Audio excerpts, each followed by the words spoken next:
On March 11, 2011, I was assigned to maintenance duties at the Fukushima nuclear power plant. When the earthquake begins, I am inside the Unit 1 reactor building in a lower service area near the turbine hall. The shaking starts suddenly. Tools fall from benches. Metal rattles against metal. I brace myself against a handrail as the floor moves sideways beneath my feet. The lights flicker but stay on. Dust falls from overhead piping. When the movement stops, the building is still standing. I check myself for injuries. None. I use my radio to report my status and receive confirmation from others nearby. We are instructed to remain where we are until further notice.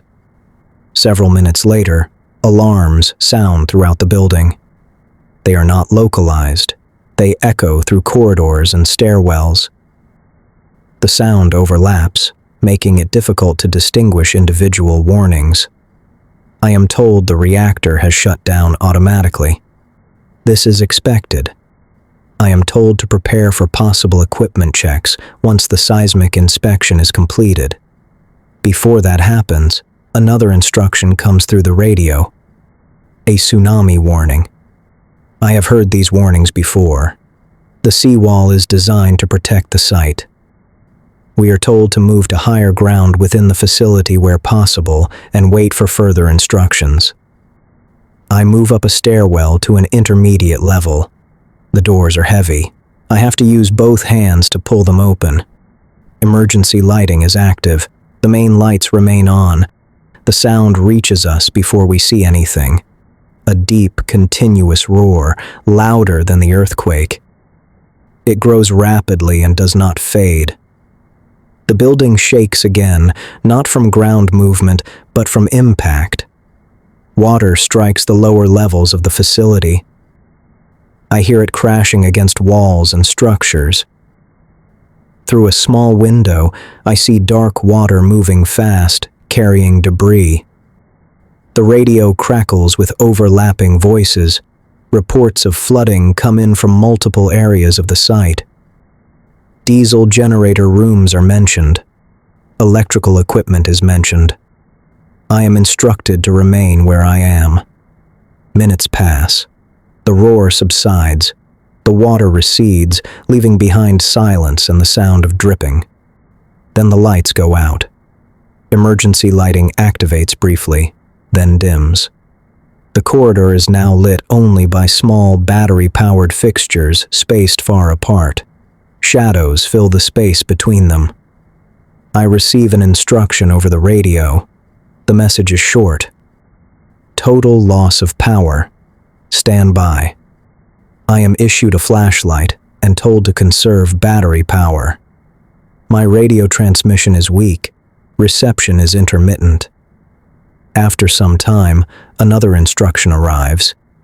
We are to prepare for manual venting operations. This means moving through the reactor building to access valves that cannot be operated remotely due to the power loss. I acknowledge the order. Protective equipment is distributed. It is basic: a mask, a suit, gloves. We are told radiation levels are increasing, but still within allowable limits for limited exposure. I move with another technician through a corridor toward the stairwell leading to the upper levels. The air feels heavy, humid. The smell is different from normal operation, damp, metallic. We climb. The stairs are dark. We use flashlights. Water is pooled on some steps. It is unclear where it came from. The radio crackles. Instructions repeat. Locate the vent valve. Attempt manual operation. Report status. As we move higher, the temperature increases. It is noticeable through the suit. Sweat forms quickly. Breathing becomes more difficult through the mask. We reach a service platform near the containment structure. The space is narrow. Pipes run overhead and along the walls. Condensation drips steadily. Radiation monitors carried by another team are mentioned over the radio. Levels are rising faster than expected. We reach the valve location. The valve wheel is intact. We attempt to turn it. It resists. We apply more force. It moves slightly, then stops. We try again. The flashlight beam shakes as my arm strains. The metal is hot to the touch, even through gloves. I do not know the temperature. I only know it is hotter than it should be. We report partial movement. The response from the control room is delayed. Communication is weak. Another attempt is made. The valve moves a little more, then locks again. We are told to withdraw temporarily due to rising radiation levels in the area. We move back the way we came. The stairwell feels steeper on the descent. My breathing is louder inside the mask. The flashlight beam wavers. At a lower level, we pause. Radiation exposure time is checked. We are told to wait before attempting another entry. While waiting, there is a sudden sound that cuts through the building. A sharp, forceful noise, followed by a pressure wave. The floor vibrates beneath my feet. Dust falls from overhead piping. Something heavy crashes in the distance. For a moment, the radio is silent. Then voices return, overlapping, confused. An explosion is reported at the reactor building. I am told to remain where I am. We wait. The air feels warmer now. The emergency lights flicker again. The smell is stronger. Another instruction comes through. We are to prepare for seawater injection support operations. This is not something we train for in normal conditions, but cooling is required and other systems are unavailable. Equipment is being assembled outside. Fire engines are being positioned. Access routes are damaged. I am assigned to assist with hose routing and equipment setup when instructed. Time passes without clear markers. There is no shift change, no rest period announced. Another explosion is reported elsewhere on site. Radiation levels continue to rise. We are rotated briefly to a lower exposure area, then reassigned. I am aware that conditions inside the reactor are deteriorating, but I do not have data. I only know what I am told and what I can feel. Heat, darkness, the weight of the suit, the sound of my own breathing. Cooling has not been restored, and we are still being sent back inside. We remain in the lower service area while instructions change over the radio. Voices come in fragments. Some transmissions are clear, others cut out mid-sentence. We wait for confirmation before moving. Radiation readings are reported verbally. Numbers are given without explanation. We are told when they are within limits and when they are not. We do not see the instruments ourselves. Another team attempts venting from a different access point. We are told to stand by in case they fail. The emergency lights dim further. Some sections of the corridor are now completely dark. We mark our position using tape and note landmarks so we can find our way back if needed. Heat continues to build. Even without moving, sweat collects inside the suit. The mask presses against my face. Breathing feels shallow. We are instructed to prepare for re-entry. This time, the route is different. Debris blocks the previous stairwell. We take a longer path through a maintenance corridor that runs closer to the outer wall of the building. The floor is wet. Water pools around cable trays and drains. The flashlight beam reflects off metal surfaces and disappears into shadow. As we move, the radio goes silent for several seconds at a time. When it returns, instructions repeat. We are reminded to limit exposure time.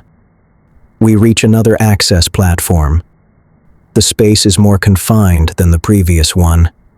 Pipes run tightly together. There is little room to maneuver. The valve here is smaller. We identify it using tags and diagrams carried by another technician. The labels are difficult to read in the light. We attempt to turn the wheel. It does not move. We apply force together. The metal shifts slightly, then stops. The resistance is uneven. The wheel vibrates under strain. We try again. A partial movement. Not enough. We report the condition. The response comes after a delay. Attempt one more time, then withdraw. We try once more. The wheel moves another fraction. Steam escapes from somewhere nearby. I cannot see the source clearly. The air becomes hotter immediately. The radiation alarm carried by one of the team members activates. The sound is sharp and continuous. We withdraw. The retreat is slower this time. The heat lingers. The air feels thick. The suit sticks to my skin. At the bottom of the stairwell, we stop and wait. Exposure time is calculated. We are told to remain where we are until further notice. Minutes pass. Then the building shakes again. This time it is not localized. The vibration travels through the entire structure. A loud sound follows, deeper and more forceful than before. The pressure wave hits. I feel it against my chest. Loose material falls from overhead. A metal panel crashes to the floor nearby. We crouch instinctively. The radio goes dead. When it returns, the message is short. Another explosion. We are told to remain inside and await further instructions. Dust hangs in the air. Visibility drops. We move away from the stairwell and into a wider corridor. Radiation levels are reported to have increased again. Movement is restricted. After some time, new instructions arrive. Fire engines are being used to inject seawater into the reactor. Support teams are needed to manage hoses and equipment routing. We are assigned to assist. We move outside the reactor building. The exterior is damaged. Parts of the structure are missing. Debris covers the ground. Water and mud are everywhere. The air smells sharp, not smoke, something else. My mask filters some of it, but not all. Fire hoses snake across the ground. Engines run continuously. The noise is constant. We help guide hoses through damaged access points. The metal edges are sharp. Gloves tear. We adjust grip. Seawater injection begins. We are told when it starts. We do not see the injection point itself. Radiation readings outside fluctuate. Teams are rotated frequently. Some leave. Others take their place.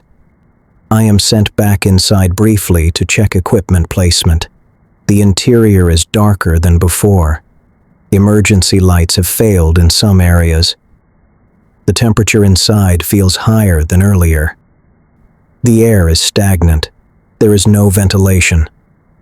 I complete the assigned task and return outside. Hours pass. There is no clear division between 1 hour and the next. The sky changes color, but I do not notice until later. Another explosion occurs at a different unit. We feel it through the ground. Debris falls from a nearby structure. Instructions continue to come. Some are revised moments after being issued. Seawater injection continues. Cooling is ongoing, but conditions remain unstable. Radiation exposure limits are reached for several team members. They are removed from duty. Others replace them. I am reassigned to a waiting area closer to the building. We sit on the ground or stand against walls. No one lies down. Protective suits are checked. Some are replaced. Others are patched. At one point, I am told to prepare for another entry attempt. The instruction is later canceled. The situation changes repeatedly. None of the changes result in restored normal operation. The reactor remains damaged. Cooling is incomplete. Another report comes in. Fuel damage is suspected. The information is brief. We continue assisting where directed. I am aware of the weight of the suit, the pressure of the mask, the ache in my arms. These sensations remain constant. Communication becomes more structured later. Messages are clearer. Instructions are more deliberate. Evacuation zones are expanded. This does not change our assignments. The night passes. Morning comes. The work does not stop. Cooling efforts continue. Radiation levels remain elevated. And we continue to move where we are told, doing what can still be done. By the time I'm instructed to stop moving, my exposure limit for the shift has already been reached. The order does not include permission to leave the site. I remain inside the facility with my equipment on, waiting for further assignment. Seawater injection continues through temporary lines. Fire engines remain running. Radiation levels are checked before anyone changes position. No one states that the reactor is stable. No one states that cooling has been restored. The systems being used are not part of normal operation and cannot be maintained indefinitely. I stay where I am told, aware that heat generation inside the reactor has not stopped, that the measures in place are only slowing further damage, and that the situation is ongoing when I am told to remain available.